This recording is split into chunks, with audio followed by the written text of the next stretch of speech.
오늘 주제 자체가 1.3 부동산 대책 이후의 부동산 시장인데 이 부분들 시작하기 전에 앞에 계신 분들을 부동산에 관심이 있으셔서 잘 알고 계신 분들도 있을 테고 또 잘 모르고 계신 분들도 있을 거고 하니까 기본적으로 설명 한 번씩 하고 자기소개 한 번씩 하고 진행하도록 하겠습니다. 오른쪽에 김예린 변호사님부터 시계 방향으로 소개 한 번씩 하겠습니다. 네. 안녕하세요. 전 법무법인 신목 김예린 변호사입니다. 저는 재개발, 재건축, 부동산을 거의 전문으로 하고 있고요. 실제로 이제 입주권이나 뭐 이런 것들 문의 주실 때도 많고 또 조합 쪽에 용역들이 굉장히 많거든요. 그래서 그런 것들 이제 진행하는 일들을 주로 하고 있습니다. 예, 안녕하세요. 저는 부동산 114 윤지혜 수석 연구원이라고 하고요. 기본적으로 저를 아시는 분은 아실 수도 있는데 대부분 저를 잘 모르시는 분들은 부동산 114 얘기하면 다 아시더라고요. 그래서 저는 부동산 114에서 한 16년 정도 근무를 했고요. 현재 이제 정부 쪽에서 굉장히 많은 정책들이 이루어지고 있는데 그 부분과 이제 여기 계신 이제 소비자분들을 연결해서 그 정책들이 정확하게 반영이 될 수 있도록 하는 역할들을 하고 있다. 예, 이렇게 설명을 드리겠습니다. 예, 반갑습니다. 예. 네, 안녕하세요. 저는 농협은행에서 부동산 수석 전문위원으로 근무하고 있는 김효선이라고 하고요. 저도 정책 나오면 분석하는 일들 하고 있고 저희 농협은행 고객들은 1대1 컨설팅도 하고 있는 그런 일들을 하고 있고요. 저는 한 20년 정도 부동산에 몸을 담고 있습니다. 건설회사부터 뭐 시행이나 여러 가지 일들을 했어서 오늘 여러분께 많은 도움이 됐으면 좋겠습니다. 네, 안녕하세요. 저는 일부 세션 맡았던 NH투자증권에서 부동산 연구원으로 일하고 있는 정보현이라고 하고요. 현명한 정보를 드린다라고 제 이름을 좀 소개드리면 잘 기억해 주시는 것 같더라고요. 네, 아닌가요?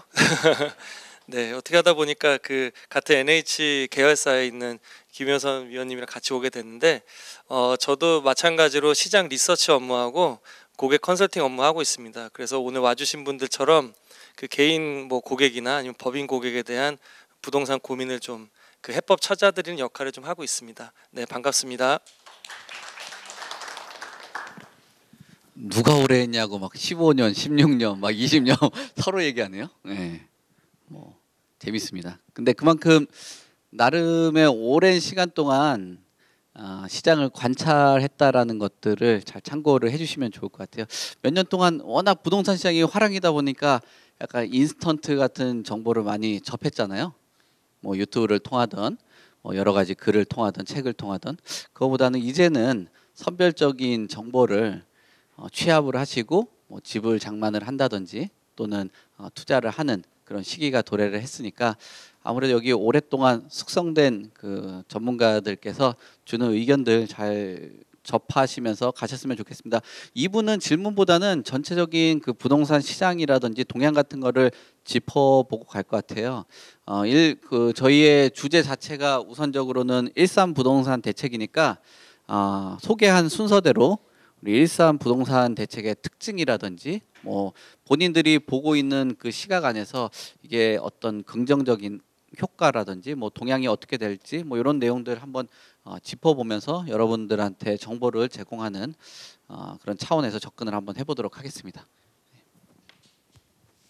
네, 저는 이제 재개발, 재건축을 많이 하다 보니까 그쪽으로 한번 설명을 드려볼까 하는데요. 일단 1.3 대책 관련해서는 이제 정보현 위원님께서 이제 발제할 때 말씀을 해주셔서 어느 정도 이제 알고 계실 것 같긴 한데 그냥 대표적으로 보면 다주택자에 대한 규제 완화죠. 그렇게 보시면 될 것 같은데 근데 실제로 이렇게 규제를 풀었음에도 불구하고 이번 달에 이제 분양을 한 단지 11곳 중에 8곳은 거의 미분양이 날 정도로 별로 효과가 없다라고 보시면 되는데 이제 올해는 시장이 더 심각해질 수가 있겠죠. 아까도 말씀하신 것처럼 전셋값이나 이런 것들이 좀 많이 하락할 것 같다라고 말씀하셨는데 일단 강남과 강북을 좀 나눠서 보면 강남 같은 경우에는 올해 이제 역대급 공급이 이루어지거든요. 그래서 거의 3만 가구 정도가 강동 포함해서 나온다고 보시면 되는데 올해랑 내년에 그렇게 되는데 이거는 그동안 한 7천 세대 정도 평균으로 나오던 거에 비교하면 너무나 많이 지금 공급이 되는 거죠.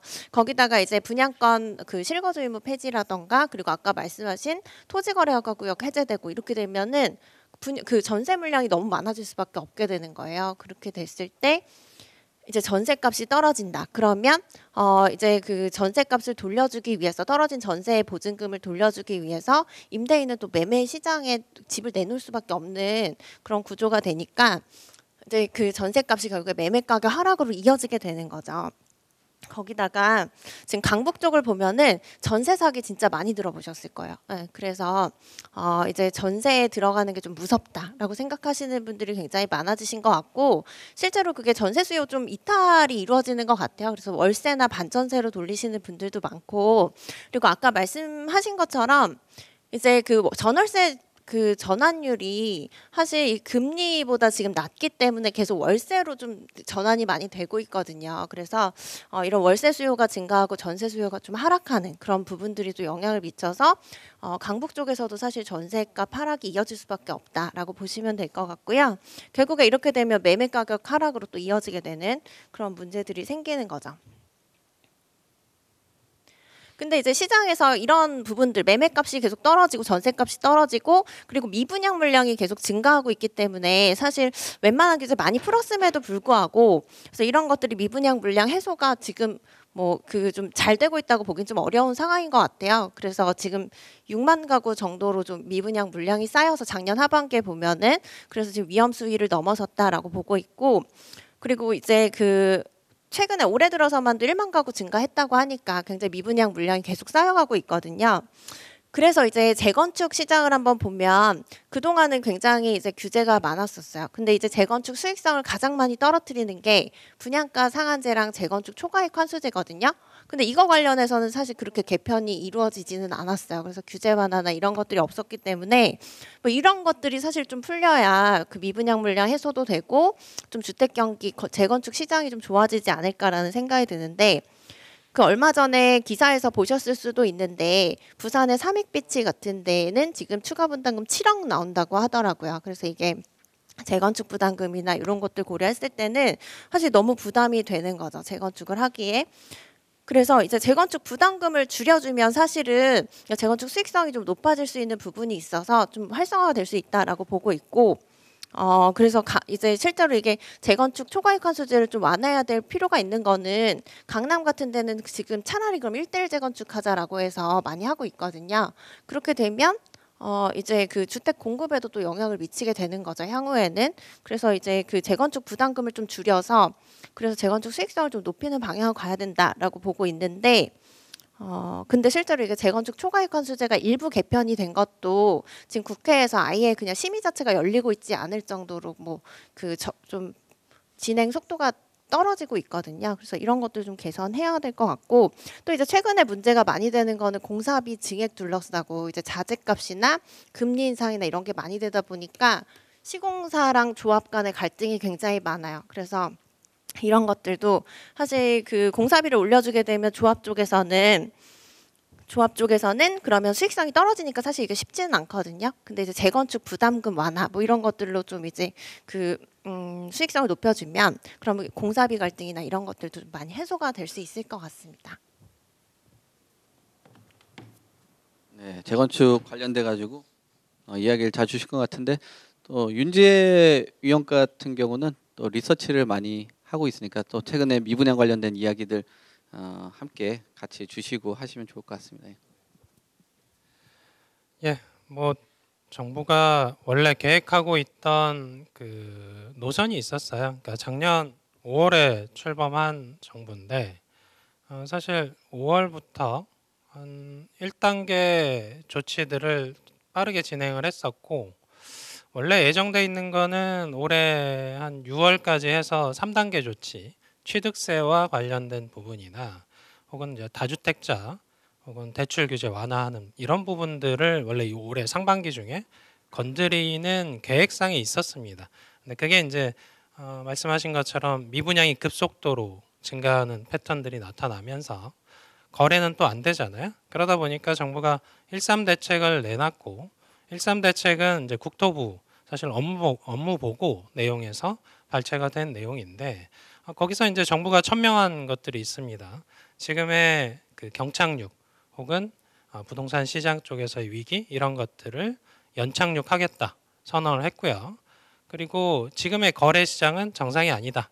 그래서 거래량을 정상적으로 끌어올리겠다 했던 부분들이 있는데 그 부분들을 하려면 기본적으로 규제 완화가 선행이 돼야 되는 상황에 있습니다. 그래서 이런 이제 정부가 여러 가지 이제 시장을 이제 뭐 하드 랜딩하는 걸 이제 소프트 랜딩 하겠다 했는데 일단 정부가 선언을 했잖아요. 이렇게 하겠다. 그리고 모든 규제를 거의 다 풀었습니다. 최근에 이제 특례보금 자리론 얘기한 것처럼 DSR과 관련된 부분 그리고 우리가 이제 소득과 관련된 부분 뭐 이런 부분들 해가지고 우리가 이제 대출 규제 부분들을 푸는 게 하나 있었고 그리고 이 가격이 하락한 주요 원인들을 한번 보시면 첫 번째가 금리 인상 이슈였습니다. 그래서 작년에 워낙 급격하게 올랐는데 올해는 일단 상단은 어느 정도 확정이 돼 있잖아요. 그래서 불확실성은 하나 거쳤고 그리고 특정 단지는 굉장히 많이 가격이 빠졌습니다. 그래서 가격에 대한 부담감들이 상대적으로 좀 낮아졌고 거기에 이제 DSR과 관련된 부분들이 문제였는데 그걸 이제 특례보금자리론이 9억 원 이하에서는 이제 커버리지를 합니다. 그래서 서울 쪽에서 그러면 9억 원 이하짜리가 맞냐? 그러면 뭐 노도강, 금강구 이런 지역에서는 거의 한 70에서 80%가 아파트 기준으로 봤을 때 커버리지가 됩니다. 그럼 서울 쪽에서 구하면 9억 원 이하짜리에 해당되는 걸 아파트 외에 찾으면 강남에도 뭐 빌라 같은 유형들은 9억 원 이하짜리도 많이 있습니다. 그래서 거기서 이제 거래량 증대 효과들이 분명히 있을 거고요. 우리가 시장이 이제 반등하는 걸 보시려면 미분양은 해소되는데 좀 걸릴 거고요. 그럼 실제 시장에 굉장히 많은 물건들이 쌓여 있잖아요. 그럼 정부가 거래를 정상화하겠다고 했으니 아무래도 지금 그러니까 전년도 한 12월, 11월 이때 거래됐던 물량 대비 최소한 2배 이상은 끌어올려져야 됩니다.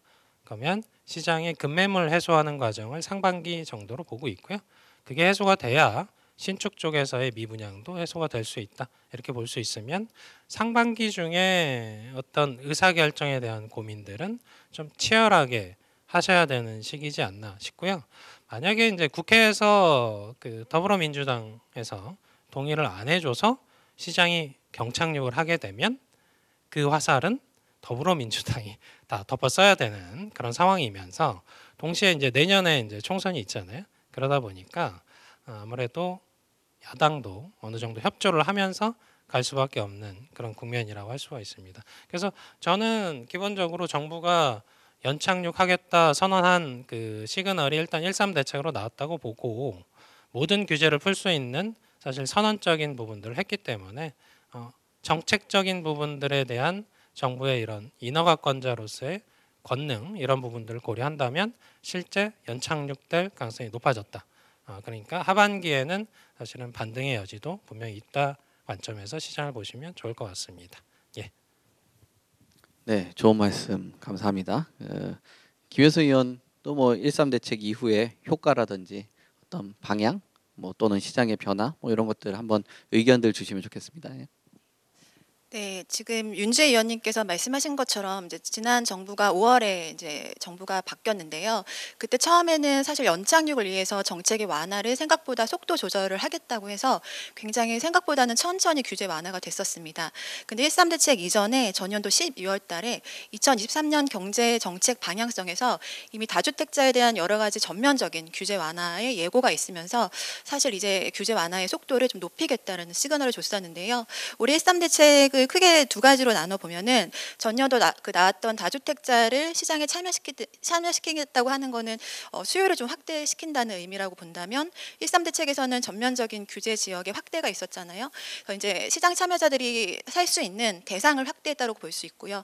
그 정부에서는 지금 가장 심각하게 생각하는 게 두 가지라는 것을 좀 알 수가 있습니다. 첫 번째는 윤 의원님께서 말씀하신 것처럼 분양 시장이 굉장히 미분양이 좀 늘어나고 있는 추세다 보니까 미분양이 늘어난다라는 거는 구축이 좀 거래가 안 되는 것보다도 더 심각한 상황이잖아요. 거래가 이제 미분양이 적체가 되면은 여러 가지 건설사나 그런 경제적인 위기가 오고 국가적인 위기까지 초래하기 때문에 청약 제도를 전면적으로 완화한 부분이 있습니다. 그래서 이런 부분들이 지금 불과 한 1, 2년 전만 하더라도 청약 시장에 참여를 못해서 굉장히 좀 문의가 많았었거든요. 지금 뭐 과천이나 이런 데들 지정타가 지금 줍줍이 나왔지만 그런데 당첨이 되고 싶어서 문의가 많았다면 올해는 그게 좀 전면적으로 완화가 돼서 청약 시장이 그래도 좀 눈여겨보는 수요자들이 늘어날 수 있을 거라고 생각이 되고요.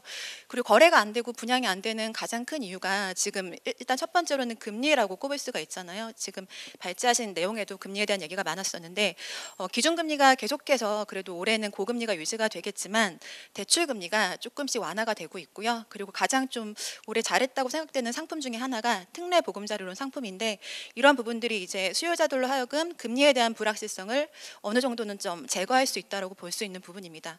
그래서 이런 부분들이 거래량을 전년도 말보다는 조금 늘어날 수 있을 그런 요인으로 볼 수 있고요. 이로 인해서 뭐 시장이 급격하게 가격 반등이 있지는 않겠지만 그래도 실수요자가 좀 참여할 수 있는 어느 정도의 상황을 만들었다라고 좀 평가할 수 있을 것 같습니다. 네, 감사합니다. 정보현 의원 뭐 아까 발제한 거 외적으로 13 대책에 대해서 조금 더 추가적으로 설명 주시면 좋을 것 같아요. 네.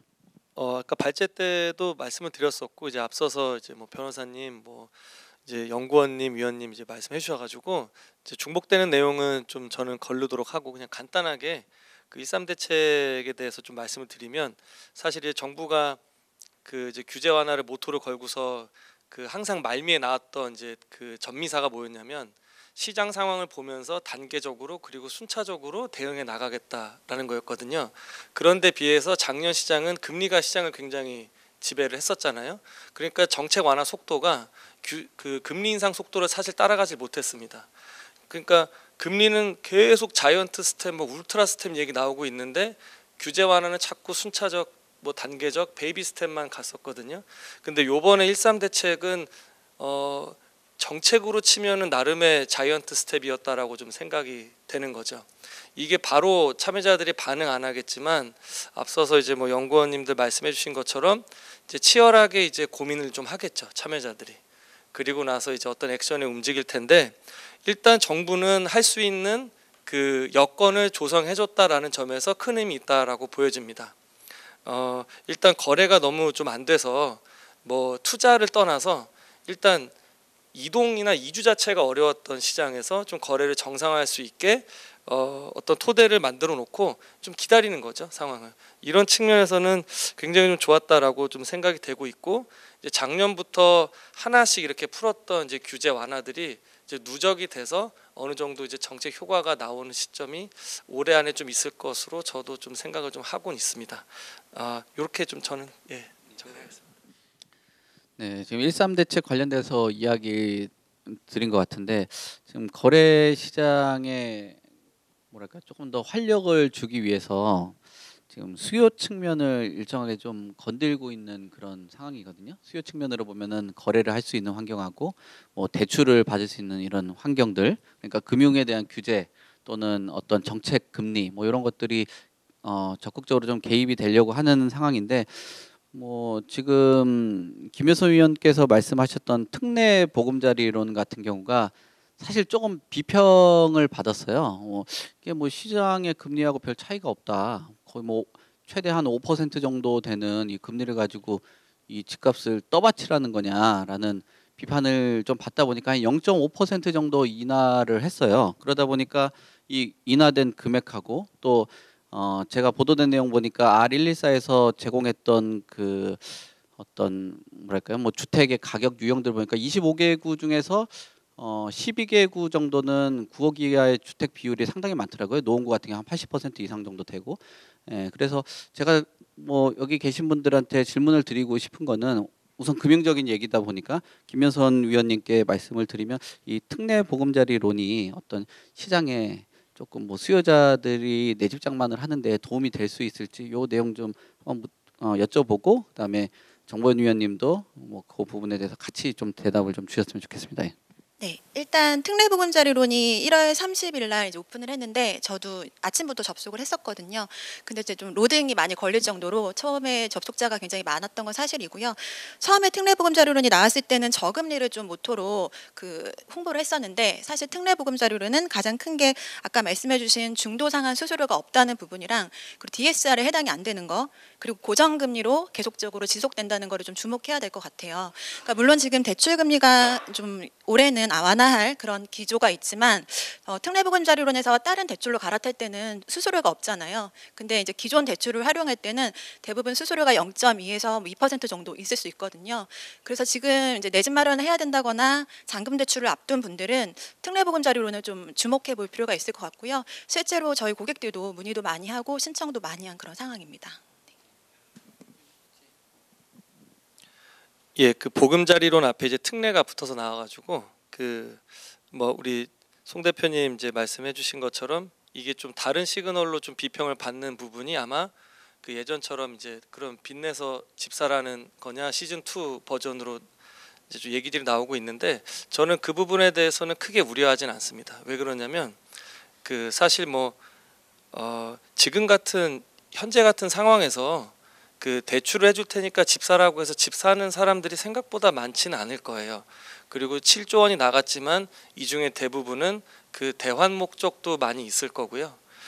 그래서 이게 1년간 그 주금공의 이제 재정 여건을 보고서 운영 방향을 정하겠다라고 하는데 앞서서 말씀드린 것처럼 그 이렇게 여건을 좀 마련해 놓는 거죠. 그리고 이거는 이제 주택 구입 용도도 당연히 되지만은 그 이제 뭐 다른 대환 목적도 되기 때문에 우선은 그 이제 매매를 위해서 자금 조달하셨던 분들이 금리 부담이 크면 아마 매도라는 선택지가 있는 데 비해서 그 전세 그러니까 임차인 같은 경우는 그 뭐 다른 비용들이 좀 그 뭐 대체제가 없잖아요. 이제 그럴 때 좀 활용할 수 있을 것 같고 그 이걸로 이제 뭐 다른 이제 신규 주택 매매 수요가 이렇게 살아나고 하는 거는 지금은 이제 크지는 않을 것으로 좀 생각을 하고 있습니다만 어쨌든 이제 DSR 규제도 없고 하기 때문에 그 내 집 마련이 필요한 실수요자들한테는 어떻게 보면은 굉장히 그 꼭 필요한 상품으로 생각이 되고 이게 이제 시중 금리가 뭐 굉장히 뭐 한 7% 상단 이렇게 좀 되고 있지만 하단은 좀 많이 낮춰졌잖아요. 그래서 금리적인 부분에서 크게 메리트가 없다라고 할 수 있겠지만은 이제 뭐 고정으로 가고 뭐 이제 일본처럼 이제 50년이라고 하는 이제 최장기 기간으로 가기 때문에 월 상환 금액은 아마 조금 더 부담이 좀 덜 겁니다. 그래서 좀 주목해 볼 필요가 있고 어쨌든 긍정적인 면이 좀 많이 있는 것 같습니다. 특례 보금자리론에 대한 뭐 부정적인 시각도 최근에 금리 인상되면서 좀 시각이 좀 많이 바뀐 것 같아요. 그래서 최근에 뭐 폭주를 했다라고 하고 또 말씀하신 것처럼 내 집 장만도 하죠. 할 수 있는 그런 거에다가 또 대환을 할 수 있는 거, 또 최근 들어서 전세 가격이 조정을 받다 보니까 임대차 반환해 줄 수 있는 목적 뭐 이런 것으로 있다 보니까 옛날처럼 그냥 내 집 마련을 위한 그런 상품이 아니라는 거 참고를 하셨으면 좋겠고요. 특례보금자리론 그 보도된 내용 우리 윤지혜 수석위원께서 설명을 또 추가적으로 12개국 얘기해 주시면서 윤 의원님께는 아무래도 뭐 공급적인 그 시각을 조금 더 여쭤보고 싶은 내용들도 있으니까 같이 한번 질문을 드릴게요. 최근에 미분양 추이가 6만 가구, 뭐 6만 8천 가구 정도 지나면 굉장히 위험 수위에 있다라는 언급을 해줬는데 또 거기에 비해서 또 최근에 뭐 국토부 장관께서는 또 아직 뭐 이렇게 해주는 건 아니다. 뭐 그리고 너무 최근 들어서 매입을 해서 주택을 사주는 거 아니냐 뭐 이런 의견들도 있기 때문에 특례보금자리론 관련된 그 뭐랄까요 그 12개국 그 내용하고 미분양 관련된 공급적인 측면 같이 좀 설명 주시면 좋겠습니다.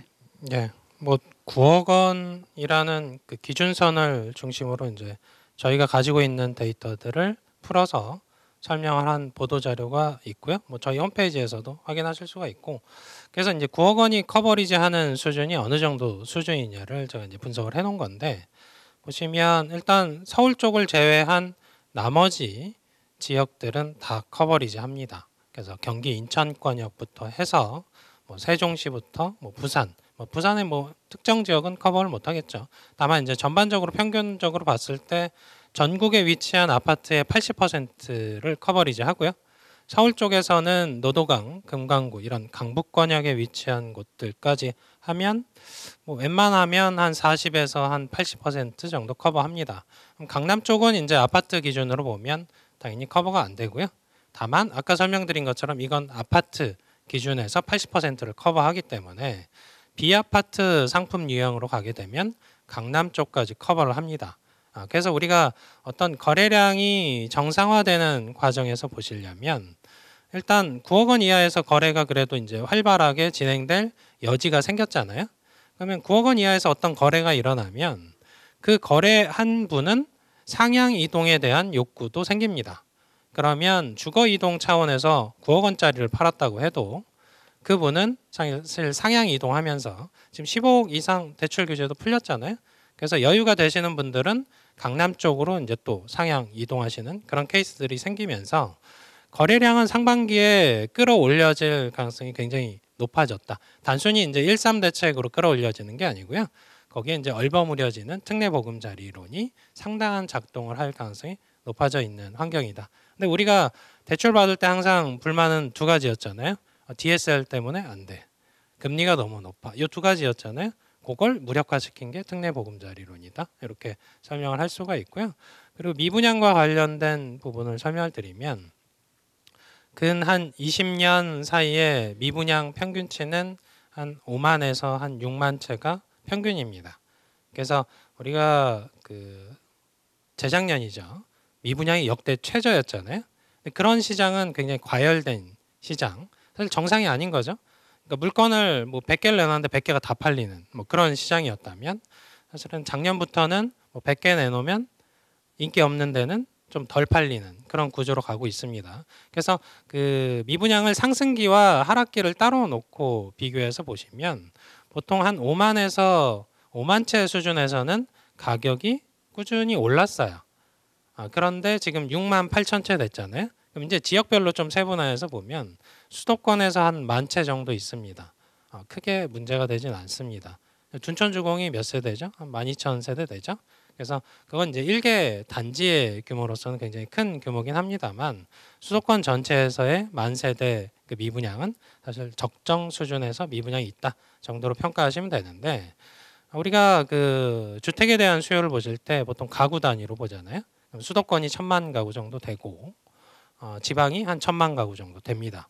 근데 수도권에 1,000만 가구가 있고 그 중에 한 절반 정도가 무주택 가구인데 뭐 10,000세대 정도 되는 미분양 전혀 문제가 되지 않습니다. 근데 지방 쪽에서는 조금 얘기가 달라요. 왜 그러냐면 지방 쪽은 양적으로 이미 주택이 충분합니다.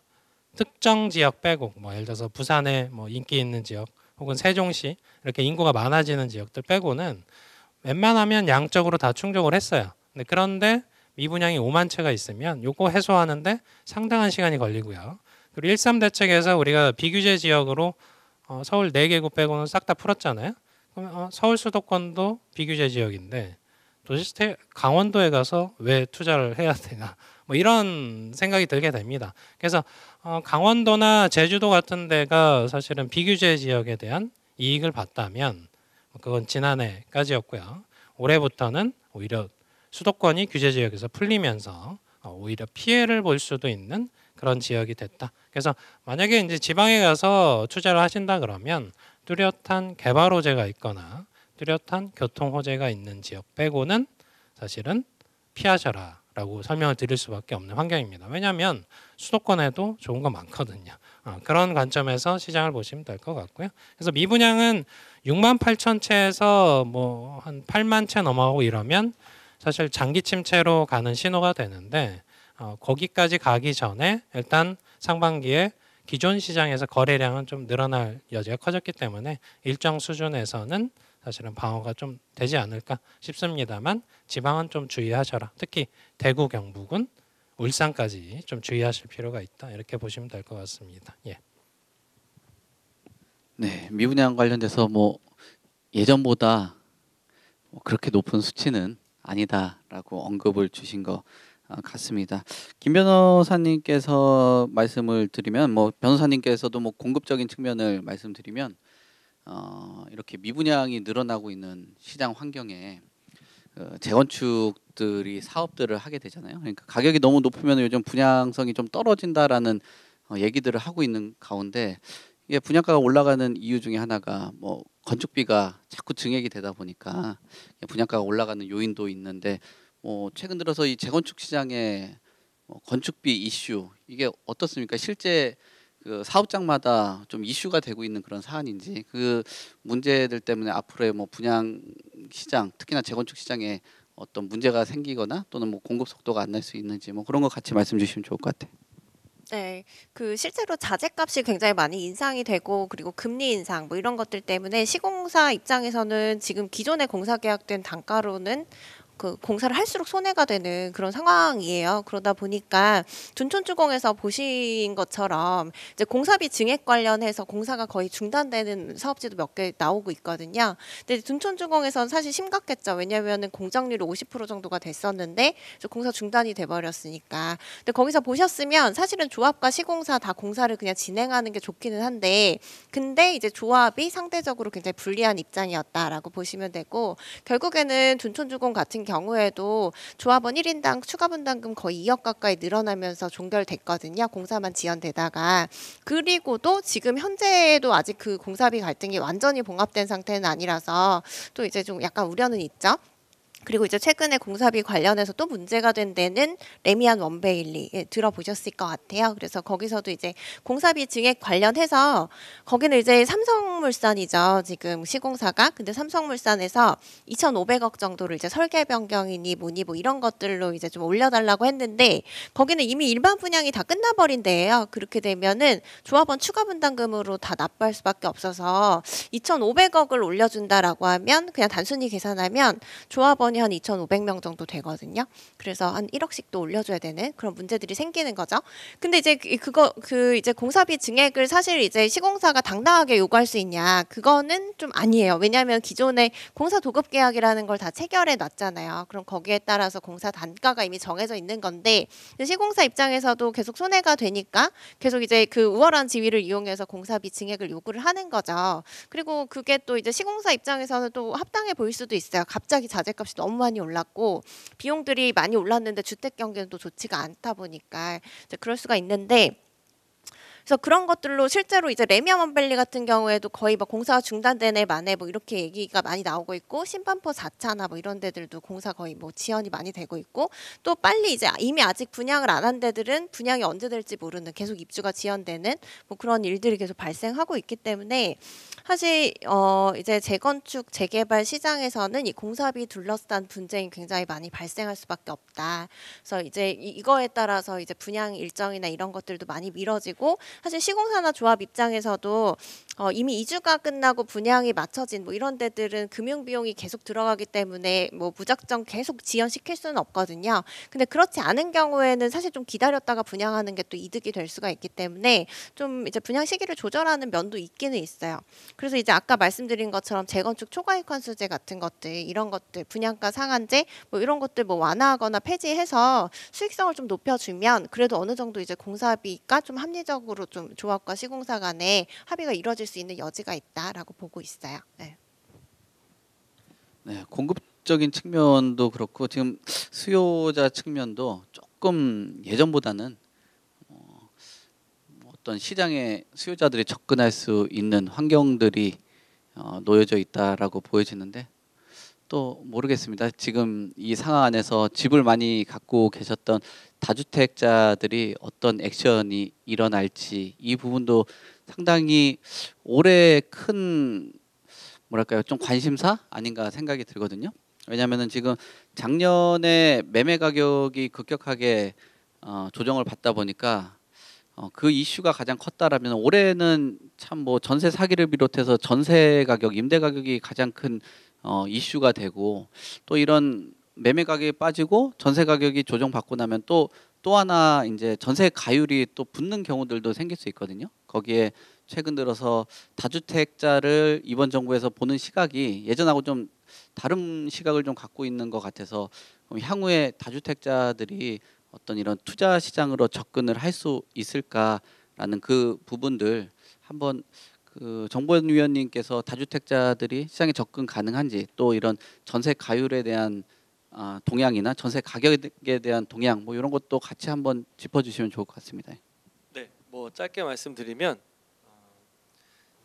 이제 지난 몇 년 동안은 다주택자가 추가로 주택 취득에 나설 수 있는 상황은 아니었죠.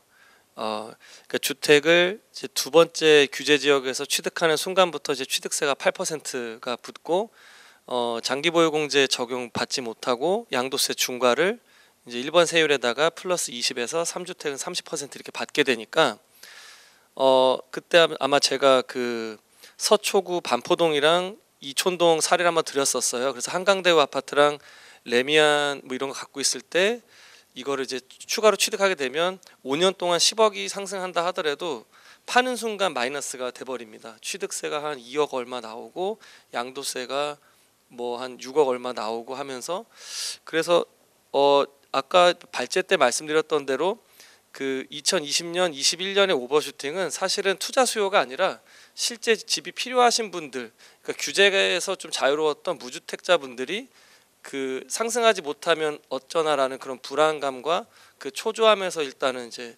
그분들은 계산이 좀 나오거든요. 그래서 그렇게 올라타셨고 아마 그때 급매로 던지신 분들 거래 속성 보게 되면 손실을 확정 지으면서 뭐 단기간 안에 매도를 시도하셨던 분들은 없었고 그 예전부터 오래 보유했던 다주택자분들이 이렇게 팔아도 차익이 남는 계산이 떨어지기 때문에 그렇게 급매로 정리하셨던 분들이 많아요.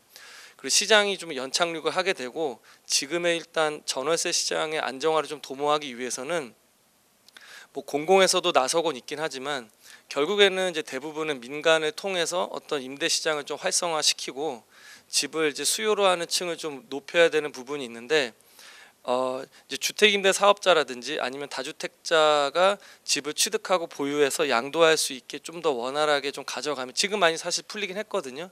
뭐 종부세라든지 이제 취득세 이런 규제 지역 해제에 따라서 그러니까 임대 사업자에 대한 또 인센티브가 좀 더 커지고 이러면 다주택자들은 아마 그때 가격을 보고 다시 한번 움직일 좀 가능성도 좀 있고요. 전월세 시장은 사실은 이제 그 금리 인상의 영향이 좀 컸다라고 보여지기 때문에 이것도 이제 상반기 정도의 그 뭐 이제 변곡점이라든지 그런 이제 방향성에 대해서 어느 정도 명확해지면 그때는 좀 더 지금 같은 불안은 좀 없을 것으로 좀 기대는 하고 있습니다. 효선 위원님께서도 같이 좀 말씀 주세요. 네. 네, 지금 아까 말씀드린 것처럼 지금 시장에는 다주택자들이 좀 참여할 수 있는 그동안 좀 억압됐던 뭐 대출이라던가 금리나 이런 부분들을 뭐 다 이제 전면적으로 푼 건 사실인데요. 사실 다주택자도 그냥 실수요자랑 생각하는 방식은 좀 똑같은 것 같습니다. 지금 주택 시장이 움직이지는 않는 가장 큰 이유가 뭐 금리 부분과 집값이 굉장히 지금 높다라는 인식들이 아직 많이 있긴 하거든요. 그 예로 경매 시장 같은 경우에도 지금 물건들은 많이 나오고 있지만 낙찰가율은 전년도보다도 굉장히 낮은 그런 현상들이 나타나고 있어서 지금 정부에서 지금 모든 정책을 푸는 그 효과를 누리는 두 가지가 지원책 플러스 활성화책을 같이 하고 있잖아요. 그래서 지금 다주택자들도 정책에 대한 불확실성은 그 방향성을 좀 확실히 알았기 때문에 어느 정도 해소는 됐지만 지금 시장을 관망하고 있는 그런 현상들이 더 많은 것 같습니다. 그래서 지금 이제 부동산 시장도 부동산 자체의 어떤 정책이라기보다는 전체 거시 경제나 뭐 이런 부분들이 더 큰 영향을 미치고 있긴 하기 때문에 아까 변호사님이 말씀하신 재건축이나 이런 부분도 좀 활성화가 돼야 될 것 같고요. 좀 시장이 움직여야 다주택자들도 움직일 수 있는 그런 상황일 것 같아요. 그 전세 시장은 지금 예전에도 월세 시대가 온다라는 말 많이 있었거든요. 그래서 지금도 다시 그 시대가 온 것 같긴 한데 아까 정보현 위원님께서 말씀하신 것처럼 이제 월세로 전환하는 것보다 전세로 사는 게 더 유리한 그런 상황들도 나타나고 있습니다. 작년에 전세 시장이 많이 전세값이 너무 크게 하락한 부분도 있고요. 금리가 어느 정도는 좀 대출 금리는 낮아지는 그런 현상들도 있기 때문에 올해는 전세로 조금 돌리는 그런 수요들이 작년보다는 많을 것 같은데 다만 작년에 강남 3구 중에서도 송파구 같은 경우가 전세값 하락이 굉장히 높았거든요. 그 가장 큰 이유가 이제 입주 물량이 굉장히 많았던 부분인데 올해도 입주 물량이 많은 지역들은 전세값이 더 크게 하락할 그런 요소들은 있는 것 같습니다. 예를 들어서 뭐 강남구나 서초구 그리고 인천이나 경기 같은 일부 지역들은 입주 물량이 굉장히 많기 때문에 그런 지역들을 제외하고는 어느 정도 안정화될 수 있다라고는 보고요. 또 하나 좀 현상들은 지금 2030 세대들 좀 어린 세대들은 전세보다 월세를 선호하는 가장 큰 이유가 최근에 그 불거져 나오는 전세 사기 때문이거든요. 오히려 그 좀 아예 저가 아파트나 뭐 빌라 이런 부분들은 월세 현상이 더 나타날 수 있는 그런 상황들도 생길 것 같습니다. 네.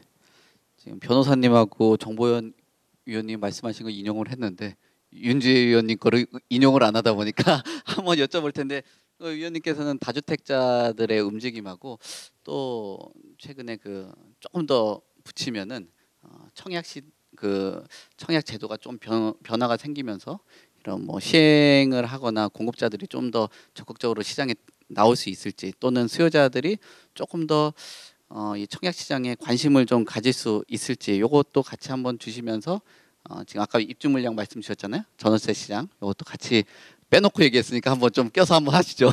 네, 그 질문을 저는 2개씩 주시는지 네, 좀 헷갈리긴 합니다. 그래서 그 다주택자를 그 옥죄던 노선이 지난 정부에서 있었고요. 그래서 뭐 심지어 그 공무원들의 사실은 승진해서 주택 수를 보기도 하겠다 뭐 이렇게 얘기했던 시기도 있었고 뭐 그런 부분들 때문에 사실 문재인 정부에서는 다주택자가 사실 옴짝달싹을 못했죠. 그러다 보니까 선택지가 한 크게 2가지였습니다. 아예 증여를 해버리거나 아니면 버티면서 조세 전가를 해버리는 거죠. 딱 2가지뿐이었습니다. 그러다 보니까 시장에 굉장히 이상한 트렌드가 하나 생겼었죠. 똘똘한 집 한 채. 예. 그래서 너도 나도 그 첫 내 집 마련을 하는데 무조건 아파트, 무조건 서울 뭐 이런 식의 현상들이 생기다 보니까 시장이 굉장히 왜곡된 부분들이 있었고요. 거기서 2020년에 임대차 3법 통과와 동시에 거품이 좀 형성이 됐다라고 평가를 할 수가 있는데 지금 윤석열 정부에서는 그 똘똘한 집 한 채 현상은 앞으로 좀 점차 퇴색되지 않을까 그런 생각을 하고 있고요. 그러니까 과거에 우리가 20대, 30대는 사실 내 집 마련에 주축이 되는 세대가 아니었고 사실은 앞으로도 그 세대가 주축이 되면 사실 시장에 굉장한 왜곡을 유발하게 됩니다. 왜 그러냐면 요새 이제 그 대학 졸업하고 첫 취업할 때가 30대 초반이잖아요.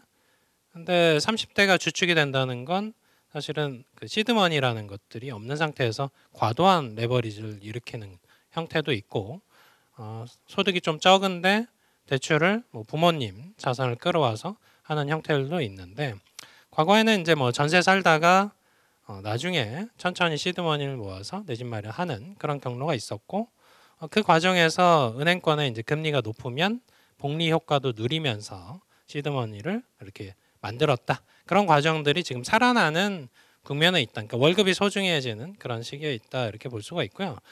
윤석열 정부에서는 지금 선택지가 크게 5가지입니다. 일단 첫 번째는 팔아도 됩니다. 안 팔릴 뿐이죠. 거래가 안 되니까. 근데 양도세 중과는 안 하고 있죠. 일반 과세 하고 있으니까 매도할 수 있는 퇴로를 열어놨습니다. 그리고 뭐 기존과 마찬가지로 증여를 해도 되고요. 버티면서 시기를 볼 수도 있고 그리고 또 하나는 지금 임대사업자 활성화 정책들을 도입을 하고 있습니다. 그래서 다주택자면서 임대사업을 하시고자 하시는 분들이라면 향후에는 뭐 종부세 합산 배제나 양도세 중과 완화나 뭐 취득세 감면이나 혹은 건강보험료에서 일부 빼주는 그런 형태들의 뭐 혜택들을 노리고 사실은 요 임대사업자에 뛰어드실 수도 있는 여지가 이미 생겨 있는 거고요. 거기에 마지막으로 취득세가 핵심 키입니다. 우리가 이제 예를 들어서 2주택, 3주택인데 뭔가 팔고 나면 지난 정부에서는 엄청난 규제들이 들어오죠. 그래서 2주택, 3주택이었다 하나를 팔고 2주택인 상태에서 3주택이 다시 되고자 하면 사실 취득세 중과 12%에 해당되는 그걸 두드려 맞으니까 재진입이 안 되는 겁니다. 임대사업자 하시던 분들 포함해서 다주택자들이 재진입이 안 되다 보니까 지금은 그 취득세를 건드리고 있죠. 그래서 중과 완화하는 부분들이 있으니까 향후에는 팔고 어떤 집으로 다시 들어가고 이런 경로들이 다시 생성이 된다는 거죠. 다만 시간이 좀 걸리다 보니까 우리가 통계적인 부분들을 일일이 다 확인하고 의사결정을 하시면 한 2박자 늦습니다. 그래서 어떻게 보면 거래량에서 혹은 중개사무소 쪽에서 움직이는 동향들을 꾸준히 체크하시면서 2박자 좀 빠르게 어떤 선택들을 하셔야 되는 국면에 있고 그래서 지금 윤석열 정부는 주택 개수로 규제하지 않고요. 가액 기준으로 좀 비싼 주택을 가지고 있으면 거기에 따라서 세금이 좀 부과되는 부분들이 있을 것 같고요. 그리고 나머지 질문은 뭐셨나요? 예.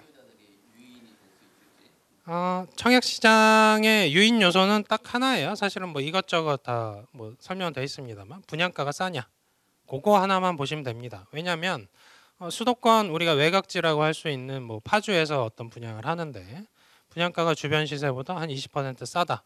그러면 잘 됩니다. 입지의 문제가 아니라는 거예요. 입지가 중요해지는 건 강남권이고요.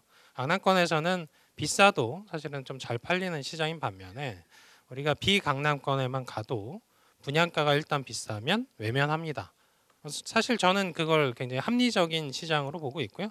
뭐 묻지마 청약을 하던 시기는 어느 정도 지났고 이제는 선별 청약을 하는 시기인데 거기에 이제 정부가 가수요를 좀 끌어올려고 사실은 이 그 무순위 청약에서 뭐 지역 요건이나 혹은 청약 통장 외에 이제 자기가 이제 집이 한 채 있어도 청약을 할 수 있게끔 이렇게 풀어주는 부분들이 있어서 아까 설명드린 것처럼 수도권 쪽에서는 미분양 문제가 그렇게 크지 않고 서울 쪽에 지금 1000세대 정도의 미분양이 있거든요. 그 중에 한 800세대가 도시형 생활주택입니다. 그럼 도시형 생활주택은 왜 미분양이냐? 분양가 통제를 안 받았거든요. 그래서 분양가가 비쌉니다. 그러면 소비자가 외면을 하는 거죠. 당연한 겁니다. 그래서 가격이 비싼데도 수요자가 선택하던 시기는 지났고요. 일단 가격이 적정하게 나오는 게 중요하고 지금 서울 4개구 빼고는 다 분양가 현실화가 됐습니다. 이제 민간 자율에 맡기는데 공공 쪽은 원래 분양가 상한제 적용을 받고요. 그래서 공공 쪽에 나오는 분양가 상한제 주택은 여전히 뭐 건자재가 오르고 사실은 이 최근에 금리 조달 여건 그리고 공사 기간 늘어난 부분 안전 문제와 관련된 부분 고려하면 여전히 공공 쪽의 분양가 상한제 주택은 싼 편에 속하고요. 그리고 이제 서울 쪽에서 나오는 물량들은 이제 분양가 상한제를 회피한 물량들이 나올 텐데 그 물건들조차도 분양가가 너무 비싸면 수요자가 외면을 할 테니까 결국은 가격에 대한 적정성 부분들을 검토해서 의사결정을 하시면 될 것 같고 입지랑 뭐 교통, 뭐 교육 여건 이런 건 그 다음 문제로서 의사결정에 고려하시면 될 것 같습니다. 예. 자, 변호사님께서는 한 2분 정도만 이야기 주세요. 다음 이제 질의응답이 너무 많이 들어와가지고 해야 된다고 하니까 변호사님께서는 그 청약 시장하고 분양 시장, 분양권 시장 이런 것들이 최근 들어서 전매 제한이나 이런 것들이 좀 규제가 좀 많이 바뀌었잖아요. 그 내용들이 시장에 진입을 해도 되는지 그리고 또 활성화가 될 수 있을지 뭐 요거 같이 정리해 주시면 좋을 것 같아요. 네, 이제 아까 말씀드렸던 거기는 한데 사실 이번에 정말 분양 많이 되거든요. 청약할 수 있는 단지들이 꽤 많은데 특히 이제 강남권 청약 좀 노려보실 수 있으면 노려보시면 좋을 것 같고 지금 분양 규제 지역 다 해제됐고 전매 제한 같은 것들도 많이 완화가 됐잖아요. 그래서 이제 그 규제 지역이라고 하더라도 3년까지만 전매 안 되고 그리고 실거주 의무 폐지되고 규제 지역 아닌 경우에는 뭐 1년만 이제 보유하시면 분양가 상한제 걸린 단지들은 수도권이나 그렇게 하시면 되는데 그래서 저는 지금 청약을 좀 해보시면 좋겠다라는 생각이 들어요. 올해 이제 좋은 단지들이 많이 나오기 때문에 이제 구체적으로 강남권 청약 을 좀 노려보시면 여유가 있으시면 좋으실 것 같고 그렇지 않다고 하면 이제 강북 쪽에 뭐 이문동이나 이런 데들도 물량이 좀 많이 나오거든요. 그래서 그런 것들도 한번 좀 노려보시면 좋을 것 같고 특히 이제 강남에서 가장 많이 물량이 나오는 데는 방배동 쪽이기는 해요. 그래서 방배 5구역, 6구역이 이번에 이제 일반 분양하거든요. 근데 잘 아시겠지만 이제 방배동 쪽은 다 이제 재건축이 돼서 좀 미니 신도시급으로 굉장히 이제 탈바꿈하는 지역 중에 하나이기 때문에 노려보시면 좋은데 다만 이제 방배동 지금 분양가가 16억에서 17억 정도 형성할 거다라고 보고 있고 그리고 다른 이제 청담동이나 뭐 반포동, 잠원동 이쪽은 뭐 18억에서 9억 정도 형성할 걸로 보고 있는데 그렇게 되면 사실 시세랑 비교했을 때 뭐 방배동보다는 반포동이나 뭐 잠원동 이쪽 노려보시는 게 좋겠죠. 그래서 청약 가점이 높으시면 한번 반포동이나 뭐 잠원동 그리고 청담동 이런 쪽 한번 노려보시면 좋을 것 같고 이제 아까 말씀하신 것처럼 이제 물론 강남이라서 입지도 중요하지만 이제 시세 대비 얼마나 분양가가 싼가가 굉장히 중요하잖아요. 이제 청약 관련해서는 그렇게 봤을 때는 제가 봤을 땐 방배동 쪽보다도 강남에서 이제 다른 쪽이 조금 더 이제 시세 대비 차익이 높겠다라는 의견을 드리고 싶습니다. 네. 이상으로 뭐 시장의 동향 관련해서 매매 시장이나 공급, 뭐 특례 보금자리론, 청약, 분양 뭐 이런 얘기들 주신 것 같아요. 전체적으로 시장에서 뭐 가격이 뭐 저희가 크게 오른다 뭐 이런 걸 사실 기대하는 건 아니고 거래할 수 있는 환경을 만들어 준다라는 건 긍정적이라고 보고, 그리고 너무 부의 양극화가 있었던 똘똘한 한 채, 저도 사실 별로 안 좋아하거든요. 그 부분에 대해서는 상당 부분 좀 퇴색됐다라는 거는 긍정적으로 좀 평가할 수 있는 부분이 아닌가라고 생각됩니다. 한 저희가 지금 그 시간을 보니까 잠깐만요. 연출진하고 소통을 잠깐 하고 답변을 드리겠습니다. 지금 55분인데요. 저희도 잠깐 화장실도 다녀오고 할 테니까 한 3시부터 질의응답, 여러분들이 주신 질의응답에 대해서 아주 세세하게 드리진 못할 거예요. 저희가 내부 자료를 갖고 있거나 어떤 뭐 컴퓨터를 들고 있는 건 아니니까. 그래도 방향성 정도는 제시할 수 있으니까 그 정도에 대한 답변을 3부 때 드리고 오늘 일정 마무리하도록 하겠습니다. 잠깐만 쉬었다가 시작할게요.